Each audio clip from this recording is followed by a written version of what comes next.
Right. And sliced. And sliced. So this one is killed. Oh, okay. Yeah. So this is ready to go. Yeah, ready to go. I can eat it. You can eat it now. So I just want to prove a point here, not necessarily because I want to eat fish, but okay.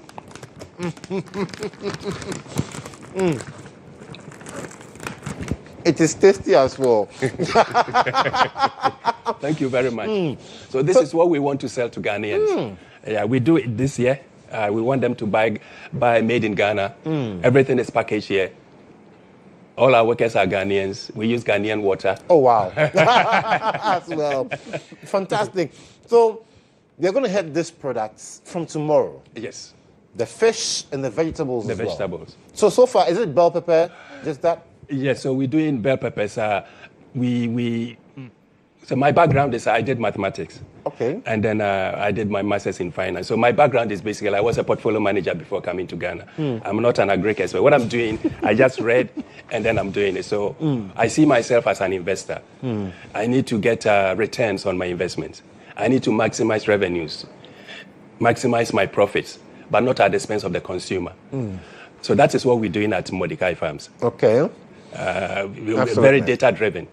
But yeah, we're making it. So your question was only why is it only maybe bell peppers? Yes, because the prices here are stable. Okay. The prices are stable. Demand is there.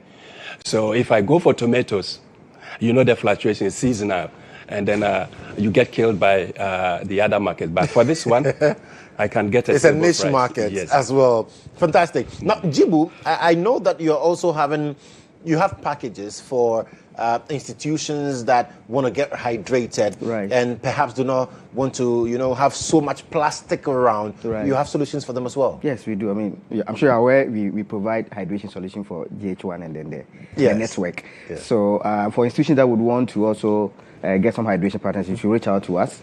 We provide dispenser machines on an agreement where you only pay for the refill of the water. We do free delivery as well. Yeah. And so they can reach out to us on 0542 032 510.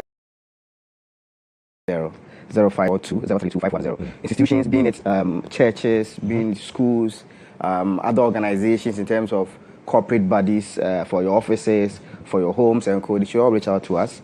We have special packages for all of them. Right. Whether you have dispenser or not, whether you want your water chilled or not, we have a special package for you. So there's a solution for anybody, because we all drink water. I mean, they say water is life, right? It is life. Now we administer the water or the life in a better way. In a better way. And so I like our that. tagline is a better life. Sami, thank you so much. And Mordecai Farms, too, how do people get to reach out to you, even though from tomorrow we'll be seeing you at the Junction Mall? Okay, so you can get to me at 059 701 1064. Right. 059 701 1064. Absolutely. And we'll be seeing you from tomorrow. And congratulations as well for winning that beautiful award, the best agriculture in the Eastern region. Yes. Congratulations, Mr. Seth. Thank you. All right, so from tomorrow, we're seeing all these beautiful things and these wonderful people at the Junction Mall. Christmas came early fair. As for this one, it is in my one side. We'll be right back after this break.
Thank you so much for staying on with us. After that wonderful conversation and me tasting fish live on air, we're going to get into another very, very important conversation. And I have a wonderful guest in studio with me all the way from South Africa. And we'll be talking about a number of issues as well and find out exactly what she is doing here in Accra, Ghana. I've been joined by the country lead for Africa Access Markets at GHOne, South Africa, Mokhadi Mashishi. Welcome, Mokhadi. Thank you so much. How are you doing? I'm very well, thank you. And it's nice to have you here. Thanks, and Accra has actually been quite incredible. So right. Your really first time loving here? the vibe. No, I've actually worked in Sub-Saharan Africa since around 2010. Oh. So I used to spend quite a lot of time here. Absolutely. Including visiting the famous Makola market. Absolutely. But what brings you to Accra this time around?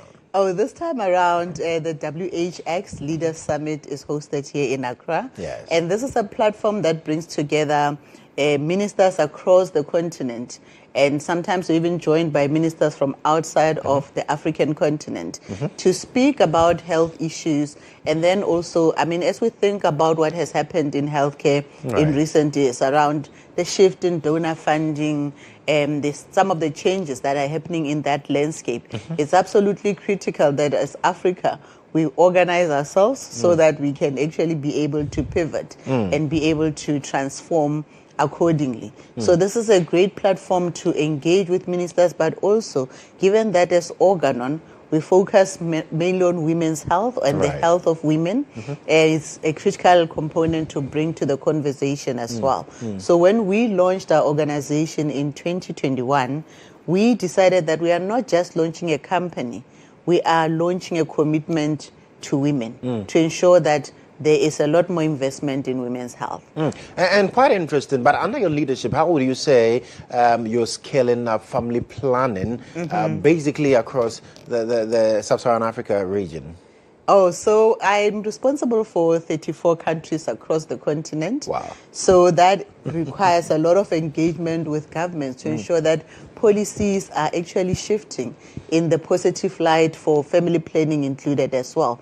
And the reason why that matters is because family planning means women can actually decide, or the families, because it's a joint responsibility as well, the man and the woman, right? So they can decide on how to space their families effectively, not only for the benefit of the woman, but also for the benefit of the family.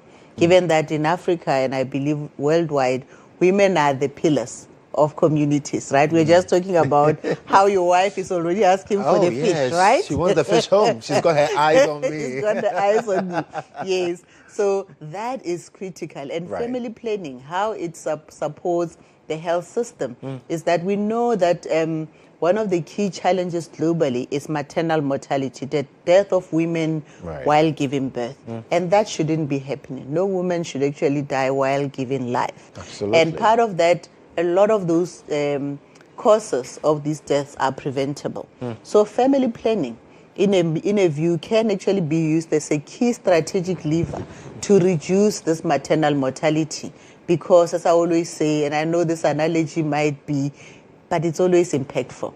Like when you want to kill a snake, what do? You cut off its head. Cut off its head. So why not prevent the unplanned pregnancies in order to reduce the amount of risky pregnancies?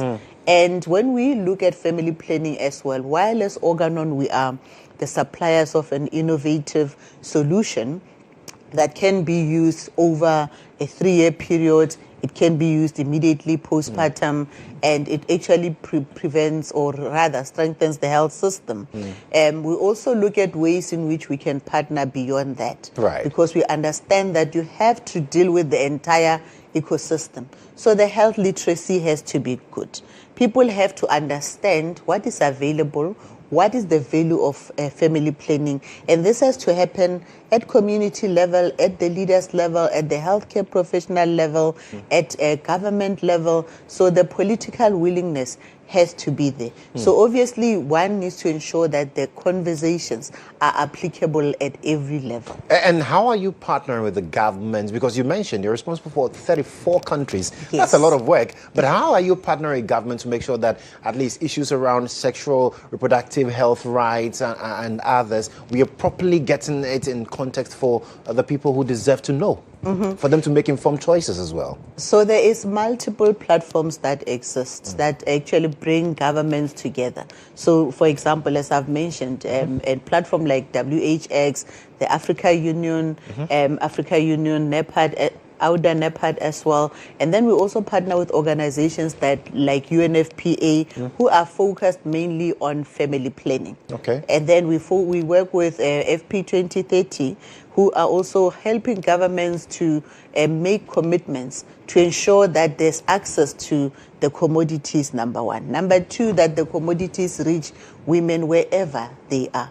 Number three, also to make sure that there is that domestic funds mobilization that is aimed at ensuring that the solutions are available for contraception, right?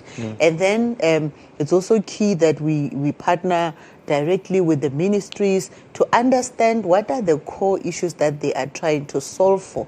And then we look at ways in which we can plug in as an organization to support their efforts. Because it's not about coming in and saying, here's a solution. No one will take that up, right? We have to look at what the ministry's priorities are and then work with them to support, of course, working in partnership with other organizations.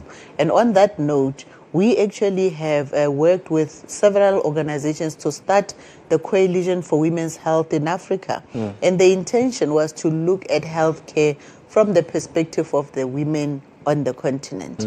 And Ghana is one of the countries that we started with. We started with prioritizing Ghana, Kenya, and South Africa.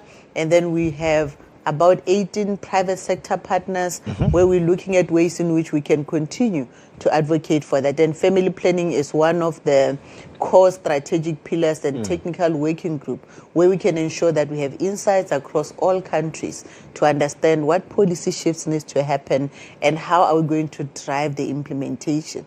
Because just yesterday, actually, there was talk around at the WHX around let's reduce the amount of talking and actually pivot into action. Into action. We know we've done this before with COVID, right? Exactly. And now the donor funding changing landscape is another COVID amplified. And it means that as institutions and as governments, there's a need to take ownership for the health of our societies. Right. So as GHOne, the other thing that we're supporting with is that transition, helping to ensure that there is clarity around what sustainable financing entails, and we work with organizations. Absolutely, and there's no better time to do this than now. Looking at how the landscape has changed and all of that. But with regards to GHOne and the work you do, I'm sure that since the formation, there have been some success stories that inspire you to want to do more. If you just share one with us. Absolutely. So most recently, actually, we partnered with the government of Uganda, where we partnered with them to run a sustainable financing workshop. And what they're looking to do is to expand access by empowering the community health extension workers in the country. And then they're looking at a framework that will enable them to actually tap into the experience of midwives, the gynecologists, and then looking at what are some of the requirements, especially when you look at expanding access to long-acting reversible contraceptives as well, but also other methods of care for contraception. Because as you mentioned earlier, it's all about choice. So the outputs from there has been that there's a working group, and the intention is to really scale up the program that they had already started, and we are pitching in as GHOne to support that, and we're also pitching in working closely with FP 2030 on refining the commitment, but then also the government of Uganda is saying this is what we're putting on the table. So again, it's about what they need and how we can support in that regard. Interesting. And I'm sure that with over 25 years experience in this sector, you've seen and come across a lot. But then what are your expectations for WHX? What do you think the takeaways would be? I think the key takeaway is that women's health matters. Aye.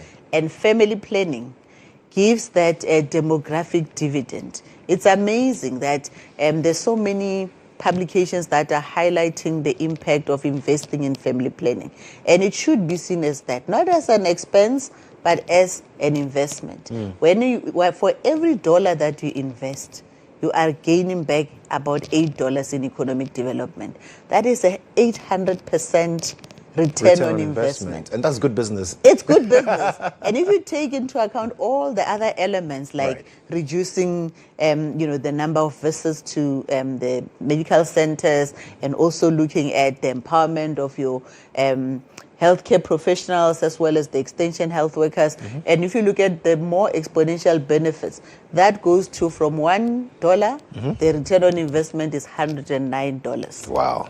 Wow. And there is a paper, they call it Family Planning Best Buy, and that explains all of it. So I would encourage everyone to gain access to that, but also to engage with the content that we share from an GHOne perspective in terms of the work that we do. And you mentioned earlier a question around how do we ensure that nobody is left behind, especially with young people. We know that Africa has the youngest population, and we are very proud of that, right? However, one of the pandemics that we're dealing with as a continent is teenage pregnancies. That means that that very 70% that is supposed to take Africa forward and help us to build the Africa we want is not able to achieve that because now they are not able to reach their full potential.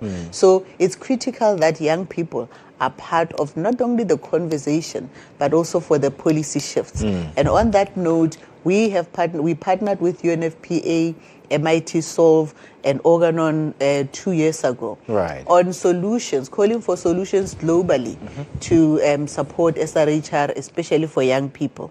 We received over 375 applicants. Wow. And we're looking for 14.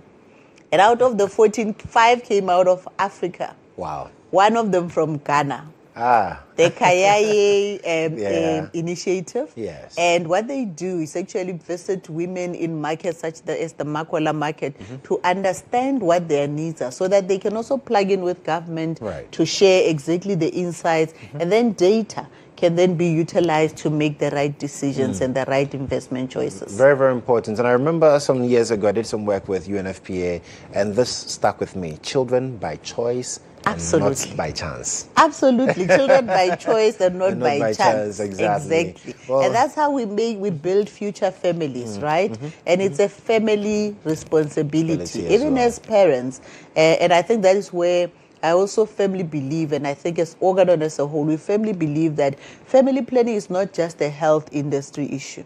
We have to make sure that all other sectors are highly involved in investment, because with family planning, you achieve multiple SDG goals. The right to education, the right to, in terms of climate change, we know that part of that is high population, right?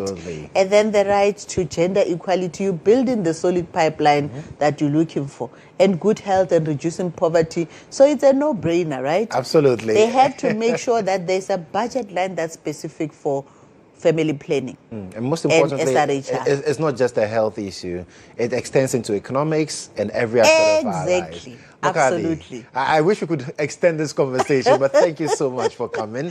It's lovely to you. You look beautiful in this. This is a celebration of African women. I love because that. I do believe that while this is Xhosa outfit, inspired by South Africa, of course, we also have so many elements intricacies of all the continent. I'm glad to see you. Thank you very much. It's been a pleasure. Oh, Makadi Mashishi, she is the country lead for Africa Access Markets at GHOne in South Africa, having that beautiful conversation with us. And we'll be right back after this break. Again, stick and stay.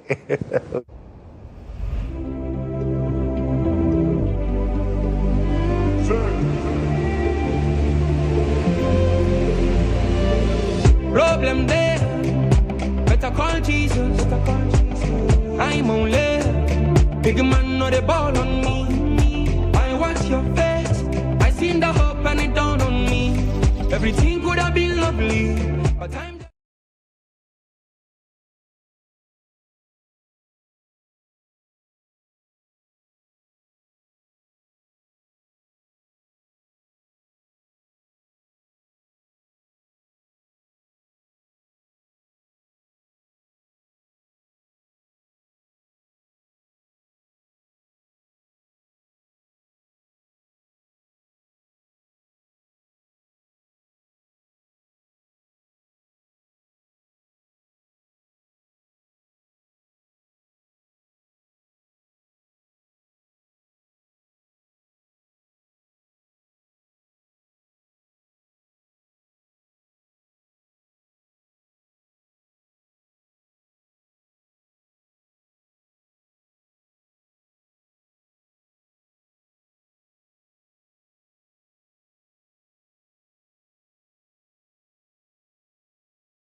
Well, thank you so much for staying with us. It's time to get into conversations on, technology and all others. And most of us have always said that we are in a digital age and we are doing so much. And anytime we are asked questions about why we are not doing things a certain way, we say, oh, now, don't you know the era we find ourselves in? Now everything has gone technological. But really, are we deriving the best benefits from it? And we'll be having a conversation shortly on that. And my guest for this segment, of course, is a lecturer, a senior lecturer at that with AIT, Accra Institute of Technology, G. Louis Williams. Louis, welcome. Thank you. I hope you're doing well, sir. By God's grace. Absolutely. It's nice to have you in the studio talking about this because, yes, recently we've had conversations over the past couple of weeks about whether or not we are maximizing the use of the digital age. But when it comes to even digital literacy, what would be your definition of that?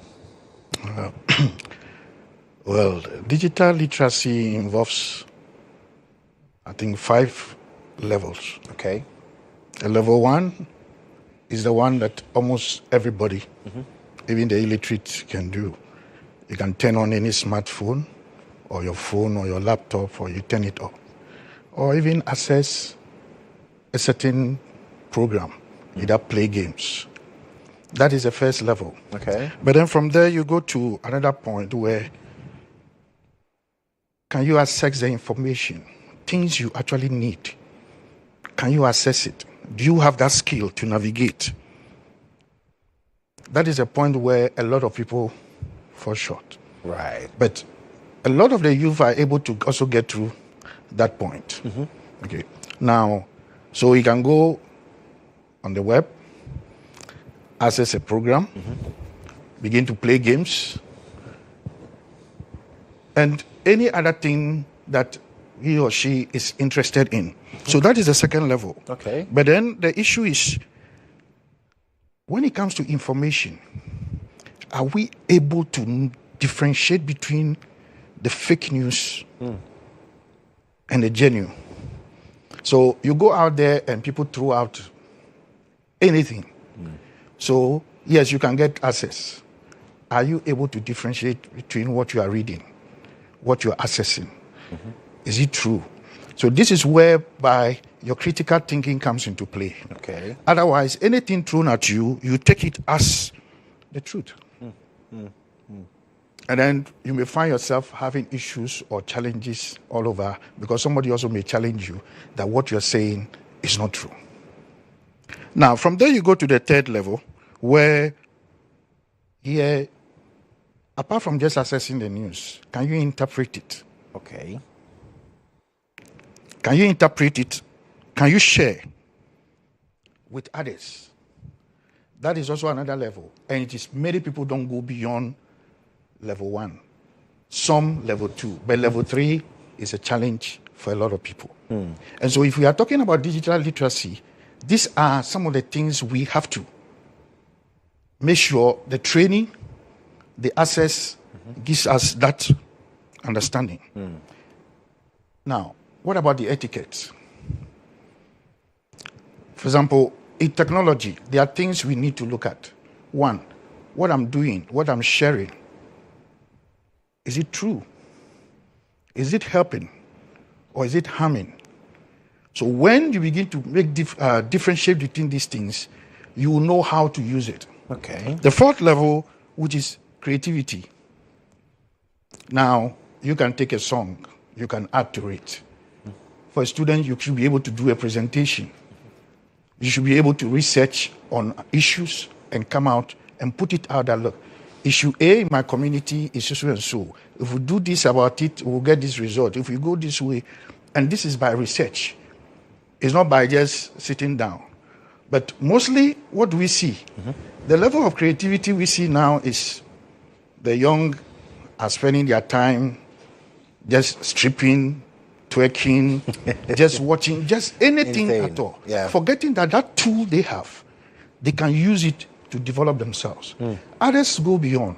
So you find that there are people, you check their WhatsApp status, and they are promoting items. Sometimes you ask, are you now into this business? You say, no, I'm just promoting for a friend. Yeah. So you see, whilst others are using it to, fool, others also see that, look, they can make some use. But at what level are we making this use? You take a country like India, people talk about, oh, India when it comes to software, blah, blah, blah, blah, blah. But how did they get there? Did they allow their youth to just do anything? Take TikTok. Look at China. A certain age, you are not allowed. Yeah. There are certain things, you watch most Chinese programs, you don't see insults. It is either some fun or something very technological. Yes. We here, what are we doing? Even in Australia recently, Yes. that if you're below the age of 16, you can't get access to social media. Well, even TikTok have made it official that if you go now and you are not 18 years, but this is the age where you can fake your age. Absolutely. So if you can fake your age, how would they be able to tell? And then the final level is the etiquette. You don't bully. You don't insult. You don't stalk. You know, when we have this understanding that these are the levels at which we work, we'll be able to advance. Right. When we seek to improve our standard, we can advance. Let's take an example. The other day, there was an issue in Parliament where they said the tablets given to the...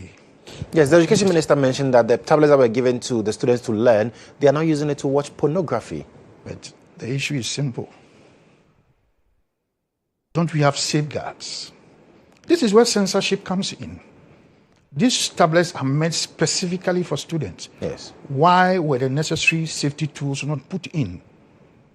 Before it was handed to them. Before being handed over to them. I know some schools where, though they were handed over, the ICT department made sure that the WhatsApp was off, Telegram was off, almost all the things the students can use to fool around were taken off. They just woke up overnight to see that those apps were no longer there. So this, but you see, some of these things goes to discourage parents who already are apprehensive. So they said, okay, you will not have your tablet. Yes. Okay, we will not give you your phone. But what are we doing to ourselves? And the levels, you move from one level to the other. You develop it. So if you're not using it, when do you develop it? So it's not about the use, but it's about the safety measures or the safety guards we put at different stages to be able to get the correct use of the technology. Thank you.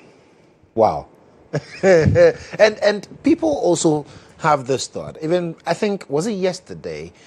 We had the conversation about AI, technology, and its impact on critical thinking, that people are not thinking now because AI is available. And is that the case, really? No. You see, let's look at our education level. Yes, sir. From basic to GHS, you don't use calculator. Why? Because you're supposed to develop a certain basic skills. Now, it is after you have developed those skills, you go to SHS, you start using calculator. Yes. Now, those of us who were not products of the SHS system, from basic to secondary school, Form 5, no calculator. Yeah. You only use calculator from the sixth form. Why is it so? It is because you are supposed to develop the basic critical thinking. Now, when it comes to digital, those who say it's preventing people from thinking is because those people are refusing, they are refusing to apply the knowledge. For example, you make a search, you put in a question. How do you know what the AI is giving to you is the right answer? So the right thing you have to do is now reprompt.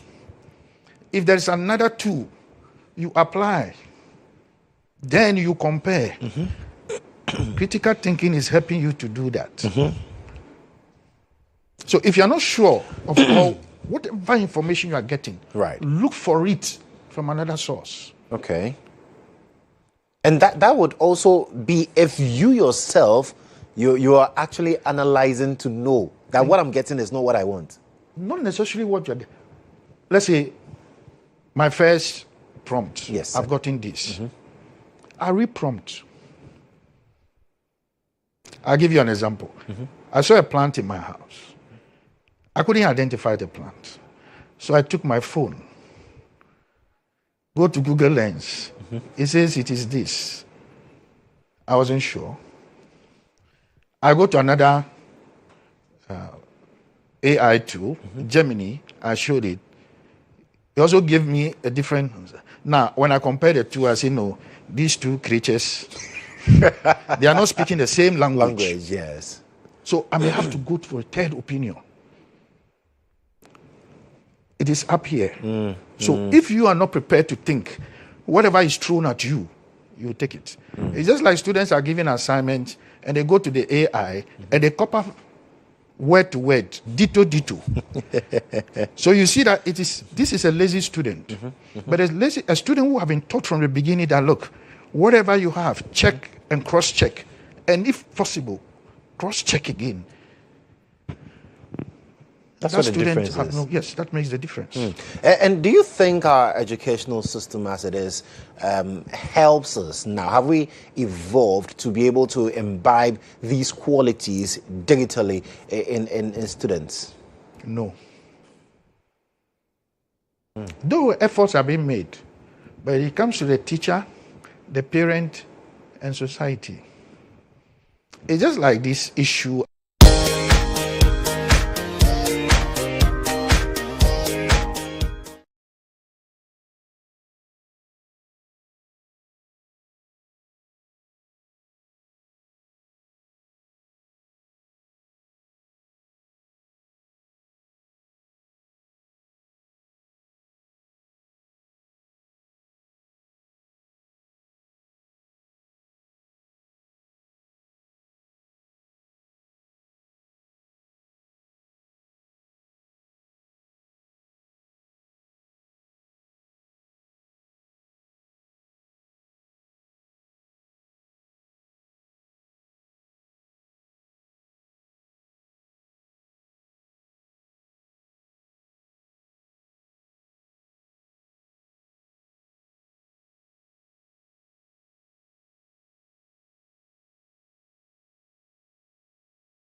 Fair at the Junction Mall, Nungwa, and that's where we are all converging. That's where we are doing our Bronya shopping. Everything from cosmetics to perfumery to food to water to vehicles. And if you're looking for the best Christmas packages, this is where you get to find them at the Christmas Came Early Fair happening at Nungwa Junction Mall. Now, one of the things you'd be seeing if you come there from tomorrow is what we have currently on my table. When I first saw it, I was like, oh, finally, something to cool my temperature. And I realized, hey, this one is not temperature cooling, this is to clean. So this is packaging of detergent, and no one does it better than the Jodab's Heights. And I have Joyce Adom Odro here to talk to me more about that. Joyce, welcome. Thank you. Why did you do me Sulia with this? Okay, so everybody does their liquid soap in the 5 liters. We also have that. Okay. But this 6 months, I was like, why don't we do something new? Right. Very presentable. This one, you can dash it to someone and it looks nice. It does look really nice. Yes. I think the only thing that would make me know it's not juice is the bubbles. And the fact that you have written on it boldly, Exactly. liquid soap, don't Exactly. go and drink it, Exactly. it is liquid soap. Caution is also there, so definitely not for children to Right, take it or drink exactly. it. But Yeah. talk to me about the whole, you are not just into detergents as well. You do cosmetics and all of that. When did it Exactly. start for you? Okay, so it started 3 years ago. Okay. Yes, I'm also into beauty. I do makeup. So in the makeup, in the process of taking care of our skins, I realized that people want to sometimes go out with their natural look, but they don't feel comfortable because they have pimples, acne. So that was where the idea came. Okay. And then I started producing Jodab's black soap, which treats the skin and tone the skin. And then Jodab's moringa came in, and then the neem powder scrub, and then the face and body scrub also came in, and then the liquid soap that we also need to wash our hands and also clean our houses and also moisturize the skin as well. We are thinking of you cleaning your house and also taking good care of your skin. The skin also. at the same time. Yeah, exactly. Fantastic. Exactly. And how's the journey been for you in this 3-year period? It's been good so far, so good. Everybody is loving Jodabs in their homes because the liquid soap like this is very foaming and also very affordable. So if you use small pet, then you are good to bubbles go. everywhere. You are good to go. Right. It does every cleaning for you in your Okay. house. Oh, okay. Yes. Quite interesting. But I see 2 colors. Is there a There are difference? so many different colors and Oh, fragrances. okay. So many different colors and fragrances. So you have a chance to choose any of your choice. Oh, We okay. have green, we have orange, we have lemon, we have violet, Yeah. violet, we have red, we have this one is purple. Yes. So stop being boring with your soap. Exactly. Like, be colorful, be Exactly. playful with the soap. We've seen the greens, we are Yeah, tired. bro. We are tired. Fantastic. And so you're also bringing all of these products to Nungwa from tomorrow. Yes. So I'm encouraging everybody to come to Jodab's Heights stand and also have some discounts. Anything you buy, you get free gifts. Oh, wow. Yes, you get Wow. free gifts in addition to whatever that you buy, Right. and also learn more about Jodab's. Very, very necessary. And what do you have? What do you have there? We have with a you? combo set here. Okay. So this one normally goes for 600 Ghana cedis. Okay. But we are running a promo, which is now 944. It has the Jodab's Wait. soap. It's now, what's the 944. It used to be 600 Ghana cedis. Yes. Now it's 944. Is it 499 or 944? Sorry. But that's a Wakos roll. Some Wakos roll. My Eh, member bra- down. from discount to the Four, down my batch down. 499. Okay. 499. Right. Yes. So over 100 cities Exactly. reduction. Wow. Fantastic. And what is contained in there? And this one, when you have it, you have all your skincare products in it, all your morning routine, your evening routine in it. You have the Jodab's black soap, Jodab's moringa soap, Jodab's glow oil, Jodab's face and body scrub, and also you have the Jodab's liquid soap in here. So all in. All in Charlie. it for you. Then that's why you cannot miss from tomorrow. Get Exactly. into the And come Junction Mall. at a cool discount. We've reduced everything, so we are expecting everyone to come there and carry Jodab's to their homes. Amazing. Exactly. Amazing. Joyce, thank you so much for coming. And we'll Thank see you you. from tomorrow. Yes. We'll be having a lot of fun from tomorrow all the way to Sunday. I'll be expecting you. At the Junction Mall as well. So that's Joyce Udrum with Jodab's Height. They're into cosmetics, detergents as well. And you'll find their stand tomorrow at the Junction Mall at the Christmas Came Early Fair. You know, I think go for the red one. Christmas, put red soap in the house, let the kids have a lot of fun using it as well. And sometimes that's the only way your kids can also learn to even wash dishes. If you want to teach them, it has to be exciting. Be a fun dad, a fun mom. Stop being boring. Maybe I use the bar soap. How would they wash? Anyway, let's do some birthdays. It's the 10th day of December 2025. Some wonderful people celebrating their birthdays. And before we get to this, I'd like to say happy birthday to the lead producer of the Morning Star, Ike. Ike, happy birthday to you, senior. We celebrate you, we appreciate you, and we love you, my guy. We love you. But let's do this one. Happy birthday to Mrs. Maud Nakwale Agbanyaga. Wishing you a long life and prosperity from your lovely husband, Mr. Agbanyaga, and your children. They love you so much. Happy birthday to you. And yes, this one, the beautiful wife, Selena, of my brother, Paul Godson Otu. Belated wishes to the flesh of my flesh and the bone of my bones. Selena, I love you so much, and I feel blessed every day having you as the wife of my youth. May God bless you abundantly and fulfill your heart's desires. And it's from your husband, Paul Godson Otu, to Mrs. Selena Koyu Odonko Otu. Happy birthday, belated to you, Selena. We love you and we appreciate you. Do have a wonderful one. And this guy, Neo Kanta Philip, happy birthday to you, my brother. God bless you so much. He's always on my case, giving me wahala. But bro, you know the love is deep. And we'll come for that, the meat. That's meat you owe me. I'll come for it. Happy birthday to you. Charlie, yo, ajobo. Ojogbang.